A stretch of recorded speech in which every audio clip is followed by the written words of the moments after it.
falahu asyru amthaliha wa man jaa bis-sayyi'ati fala yujza illa mislaha wa hum la yudlamun. Shadaqallahul adzim wa shadaqa rasuluhun nabiyyil karim wa nahnu ala dzalika minasyahidin wasyakirin walhamdulillahi rabbil alamin. Amma ba'd.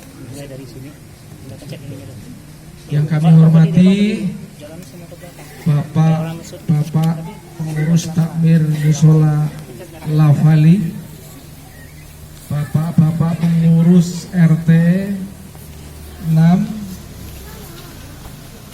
Bapak Ibu warga Lafali sekaligus warga RT 6 RW 2,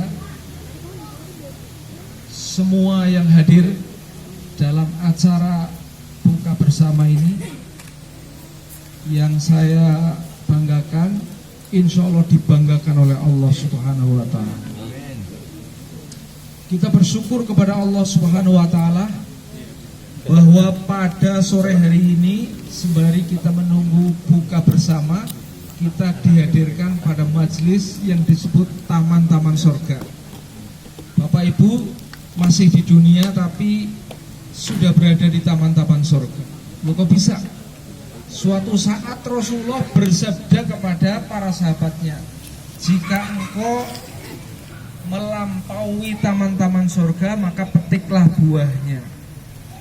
Lalu para sahabat bertanya, apa itu taman surga ya Rasulullah?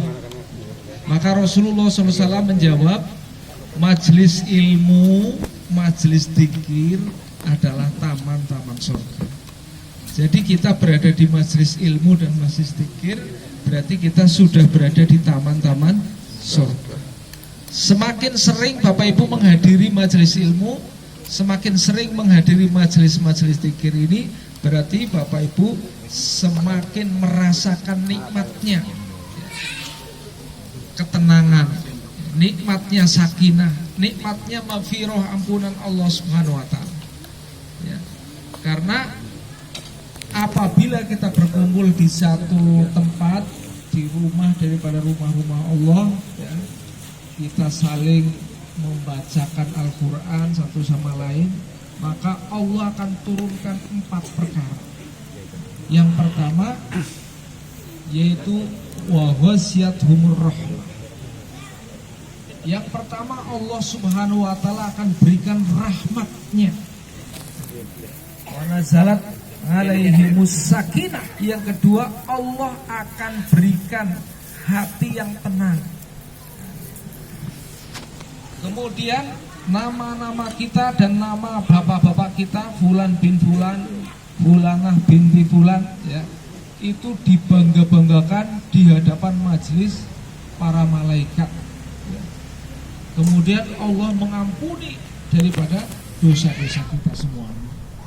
Amin ya robbal alamin. Ini sesungguhnya majelis yang sangat luar biasa nilainya di sisi Allah Subhanahu wa Ta'ala, karena mencakup atau meliputi nasib kita yang panjang di dunia dan di akhirat. Setiap diri kita ingin mendapat ketenangan, setiap diri kita ingin mendapatkan ampunan Allah, ya.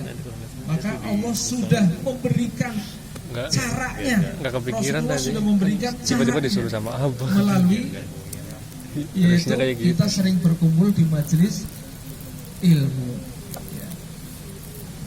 Hadirin rahimahullah, pada suatu hari Rasulullah SAW merenung, berpikir, berkontemplasi, sendirian berpikir.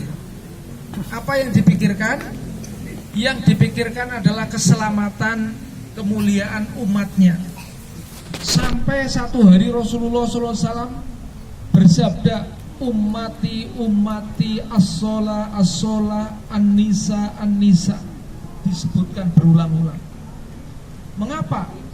Rasulullah berpikir untuk agar supaya umatnya ini selamat dan diberi kemuliaan, ya.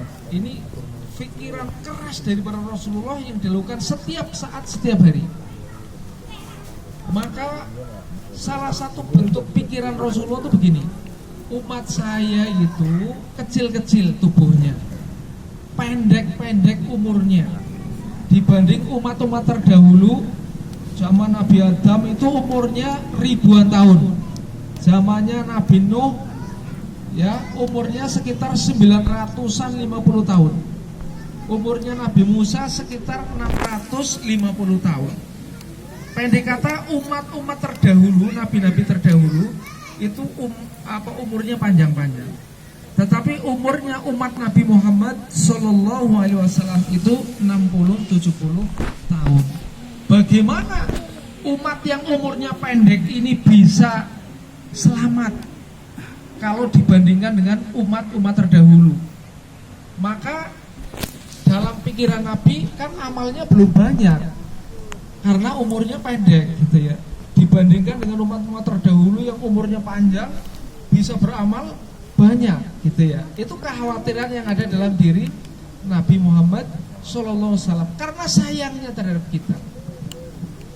Maka Allah Subhanahu Wa Taala menghibur ya kepada Rasulullah Sallallahu Alaihi Wasallam dengan risalah penggandaan gitu ya. Risalah penggandaan artinya risalah yang Allah Subhanahu Wa Taala turunkan kepada Nabi Muhammad SAW untuk umatnya itu adalah risalah yang di dalamnya Allah menjanjikan daripada kelebihan-kelebihan. Salah satunya ini, inna anzalnahu fi lailatul qadar wa ma adraka ma lailatul qadar. Lailatul qadri khairum min alfi syahr. Ya. Dalam kesempatan ini Allah memberikan peluang kepada umat Nabi Muhammad SAW dengan adanya Lailatul Qadar, di mana satu malam ya itu lebih baik nilainya daripada 1000 bulan. Padahal 1000 bulan kalau dinyatakan dalam tahun sama dengan 83 sepertiga tahun. Artinya walaupun umurnya pendek-pendek tapi bisa mengejar daripada amalan yang umurnya panjang-panjang. Karena apa? Nilai amalnya itu dilakukan penggandaan ya. Jadi Allah menggandakan amal seseorang itu dari yang sedikit, dari yang kecil sampai yang sangat besar kata Ahingga. Ini yang ingin saya ceritakan. Contohnya misalnya orang yang memberikan iftar seperti ini ya, maka dia akan mendapatkan pahala orang yang berbuka puasa, tapi tidak mengurangi sedikit pun pahalanya orang yang diberikan iftar itu. Jadi kalau kita punya api ya, punya dian, punya lampu ya, punya obor, lalu sahabat kita ya, kita tulari gitu ya, maka sahabat kita punya obor yang sama dengan kita, nah, maka cahayanya menjadi berlipat. Maka begitulah sesungguhnya cahaya amal-amal umat Nabi. Maka semakin banyak bermanfaat bagi orang lain, maka cahayanya akan berlipat ganda. Yang kedua, pada umumnya atau setiap amal manusia itu Allah memberikan keumuman untuk melipat gandakan 10. Man jaa bil hasanati falahu asyru amsalihha. Siapa yang berbuat baik 1 kali, maka akan dihitung 10 kali oleh Allah. Wa man jaa bis sayyiati fala yujza illa mislaha. Sedangkan orang yang berbuat kedoliman sekali, maka tidak dibalas kecuali hanya sekali sesuai dengan perbuatannya. Ini apa artinya? Ini penggandaan yang istimewa yang Allah berikan kepada umat Nabi Muhammad Sallallahu Alaihi Wasallam. Walaupun umurnya pendek, ya, tetapi nanti nilai amalnya akan nyelip daripada umat-umat terdahulu yang umurnya panjang. Karena apa? Nilai amal kebaikannya dilipatkan 10, sedangkan dosanya tidak dilipatkan. Ya. Itu secara umum yang harus kita syukuri, yang dapat menenangkan Nabi Muhammad Shallallahu Alaihi Wasallam. Kemudian apalagi seandainya sebagian daripada waktu kita, diri kita, harta kita, ya kita gunakan fisabilillah. Fisabilillah itu artinya untuk menghidupkan suasana agama, agar agama Allah menjadi hidup. Itu namanya fisabilillah. Ya, maka Allah berfirman lagi, "Matsalul ladzina yunfikuna amwalahum fi sabilillah kamatsali habbatin ambatat sab'a sanabila fi kulli sumbulatin mi'atu habbah." Ya, orang yang memanfaatkan dirinya, waktunya, hartanya untuk fisabilillah, ya, maka laksana menanam sebuah pohon. Sebuah pohon tadi memiliki 7 cabang dan setiap cabang adalah 100 biji. Berarti artinya setiap amalan yang dilakukan di jalan Allah, sedekah yang kita berikan di jalan Allah, itu dilipatkan 700 kali. Masya Allah. Jadi kita selalu diuntungkan oleh Allah Subhanahu wa Ta'ala. Dengan apa? Dengan kebijakan Allah memberikan kepada kita kebijakan-kebijakan yang sangat menguntungkan umat Nabi Muhammad SAW. Karena selalu dilipatkan. Bahkan malam Lailatul Qadar itu, ya, kalau kita dapat sungguh-sungguh mencari, ya, ini tim Lafali ini mencari, besok cari ke sana, cari masjid, ya, ini tim pencari Lailatul Qadar, ya. Maka khairum min alfi syahr, ya, memperbanyak amalan, ya, berdoa. Ini masih tersisa 5 hari, Bapak Ibu. Kesempatan yang luar biasa kita untuk mendapatkan Lailatul Qadar, sehingga satu malam kita mendapatkan seolah kita telah hidup 83/3 tahun, ya, luar biasa. Dan di penghujung ayat itu Allah Subhanahu wa Ta'ala berfirman, yudha'ifu liman yasha. Allah melipat gandakan sesuai dengan kehendaknya. Sesuai dengan kehendaknya itu artinya tidak terbatas, tidak bisa dinyatakan dengan bilangan, ya. Jadi inilah yang disebut dengan rahmat Allah. Allah menyelamatkan kita masuk ke dalam surga itu bukan karena amal kita, tapi karena rahmatnya, ya. Coba Bapak Ibu, ada satu hadis yang disampaikan oleh Rasulullah, hadisnya sahih, menceritakan keadaan zaman Bani Israel. Ada seorang tunasusila, WTS, tidak ada amal baiknya, yang ada amal buruknya, karena adol tempe mentah, ya. Itu luar biasa. Tapi dinyatakan dalam hadis disebabkan karena kebaikannya, dia ngelihat ada anjing yang kehausan, dilepas sepatunya, ambil air, kemudian diminumkan ke anjing, maka Allah berikan petunjuk, Allah berikan hidayah, dan akhirnya dia jadi ahli surga. Padahal belum beramal apa-apa, ya. Dia meninggal, kemudian dimasukkan oleh Allah ke dalam surga. Nah, pernah suatu saat presiden kita yang pertama, Pak Soekarno, ya, memahami hadis ini bingung. Ditanyakan kepada para ulama sekitar itu, maka kata Pak Soekarno, ini hadis bagaimana? Kenapa ada orang yang WTS amalnya saja belum ada, dia ngasih minum anjing, kemudian dia meninggal, tapi Allah ampuni dosanya, masukkan ke dalam surga, enak sekali, ya. Sedangkan saya jadi presiden, itu perjuangannya sudah luar biasa, gitu, ya. Nah, itu kata ulama yang tanya, semuanya menjawab, ya, ini namanya rahmat Allah Subhanahu wa Ta'ala. Allah bisa memberikan keselamatan kepada siapa saja yang dikehendaki. Tapi rupanya Pak Karno enggak puas, ya. Dia mencari ulama lain untuk menjawab secara puas karena dia seorang insinyur. Maka ada seorang anggota DPR pusat dari Pekalongan namanya Qadirun Nur, dia Profesor Qadirun Nur, dipanggil ke rumahnya Pak Karno. Kemudian ditanya, Saudara Profesor Qadirun Nur, saya ingin bertanya ke jenengan perihal agama, boleh? Oh boleh, silahkan.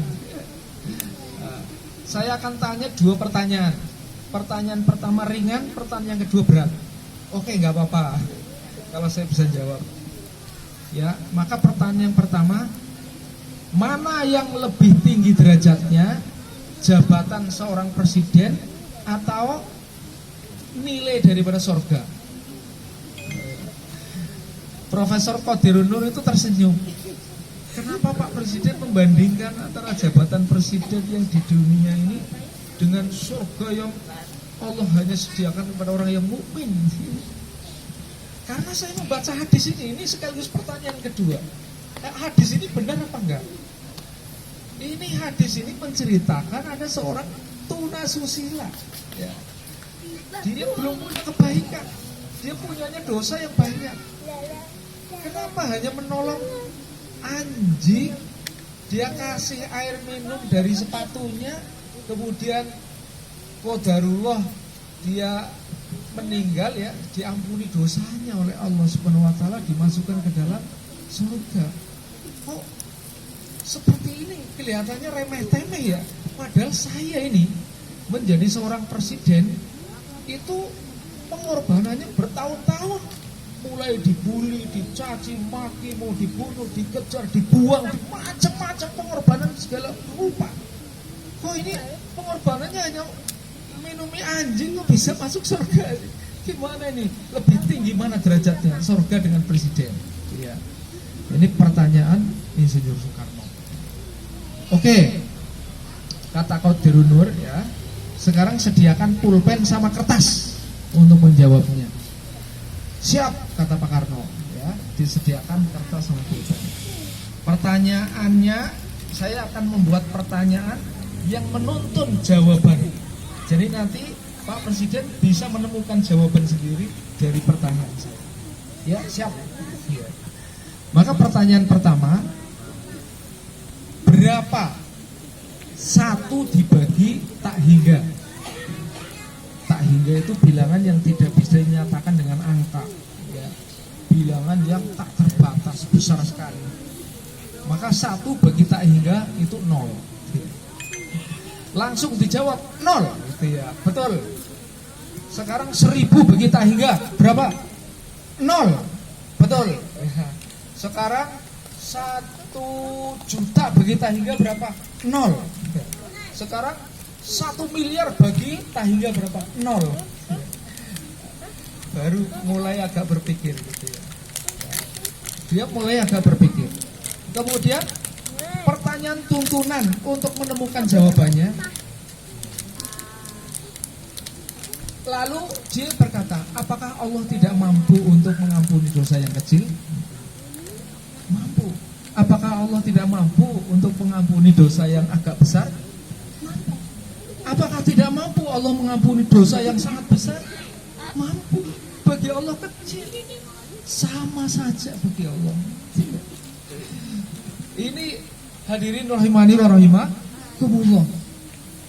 Kemudian Pak Karno protes lagi. Tapi kan amalnya belum banyak. Dia dosa tok hidupnya, belum punya kebaikan. Ya, kebaikannya sedikit sekali. Terus, oke, pertanyaan berikutnya, ya.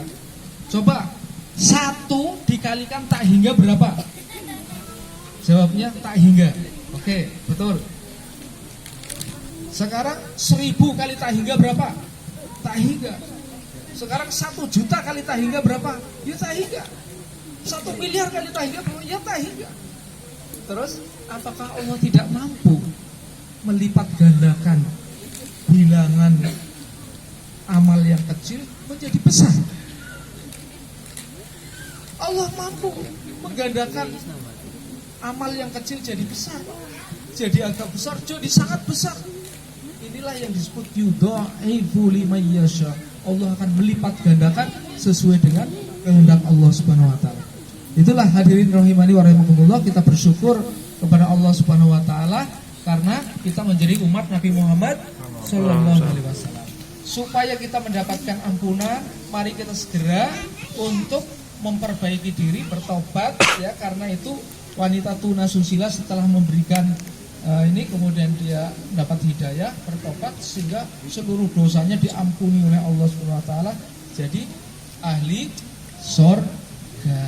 Nah, alhamdulillah kita sudah menjadi seorang muslim dan melalui bulan Ramadan kita sudah mulai ya menggeliat memakmurkan masjid, maka insya Allah kita akan teruskan ya musola kita ini menjadi ladang amal bagi kita semua. Amin ya robbal alamin. Maka dengan melalui perantaraan amal kita ya ke musola, semoga kita semuanya mendapatkan rahmat. Ya, sedikit Bapak Ibu, kalau kita mengandalkan amal, ini nanti sidang Qadhi Rabbul Jalil di akhirat ya, itu sudah diumumkan oleh Nabi. Ada 3 tahapan. Tahapan pertama adalah sidang tentang kebaikan kita. Maka orang akan menyangka amalnya telah menutupi gunung, banyak banget, wah ini cukup masuk surga ya. Tapi tahap kedua sidangnya adalah sidang terhadap kenikmatan yang Allah berikan ya. Maka dibandingkan dengan kenikmatan yang Allah berikan, kira-kira amal kita bisa memadai, bisa menebus daripada kenikmatan yang Allah berikan apa enggak? Bapak Ibu sekalian, kita bisa menghitung nikmat Allah yang diberikan kepada kita apa enggak? Bisa, ya, bisa? Tidak bisa. Ya, jadi dengan kenikmatan Allah semua amal kebaikan kita akan tertutup. Sedangkan tahap ketiga adalah sidang tentang dosa-dosa dan perbuatan buruk kita. Nah, kira-kira kita bisa selamat enggak hanya mengandalkan amal? Bapak Ibu, kira-kira kita bisa selamat hanya mengandalkan amal? Bisa, ya. Kita mengharapkan rahmat Allah Subhanahu wa taala. Nah, salah satu daripada rahmat ini Allah Subhanahu wa taala tempatkan di tempat-tempat tertentu dengan cara-cara tertentu ya. Ketika Bapak Ibu masuk musola ya, dengan kaki kanan Allahumma firli waftahli abwaba rahmatik. Ya, nyelengi rahmat, nyelengi rahmat, nyelengi rahmat. Ini insya Allah Bapak Ibu kebiasaan baik kita yang sudah jamaah subuh, yang sudah ini di musala kita teruskan daripada walaupun nanti para penghuni Lafali sudah mudik gitu ya, tak peduli. Kita sudah berhubungan dengan Allah Subhanahu wa taala. Insya Allah ya. Insya Allah kita teruskan amal di mana kita berada, disitulah kita beramal. Kita sudah menghampiri waktu maghrib, mari kita berdoa bersama-sama. Kita berdoa untuk seluruh kepentingan hidup kita, baru ditutup dengan doa berbuka puasa.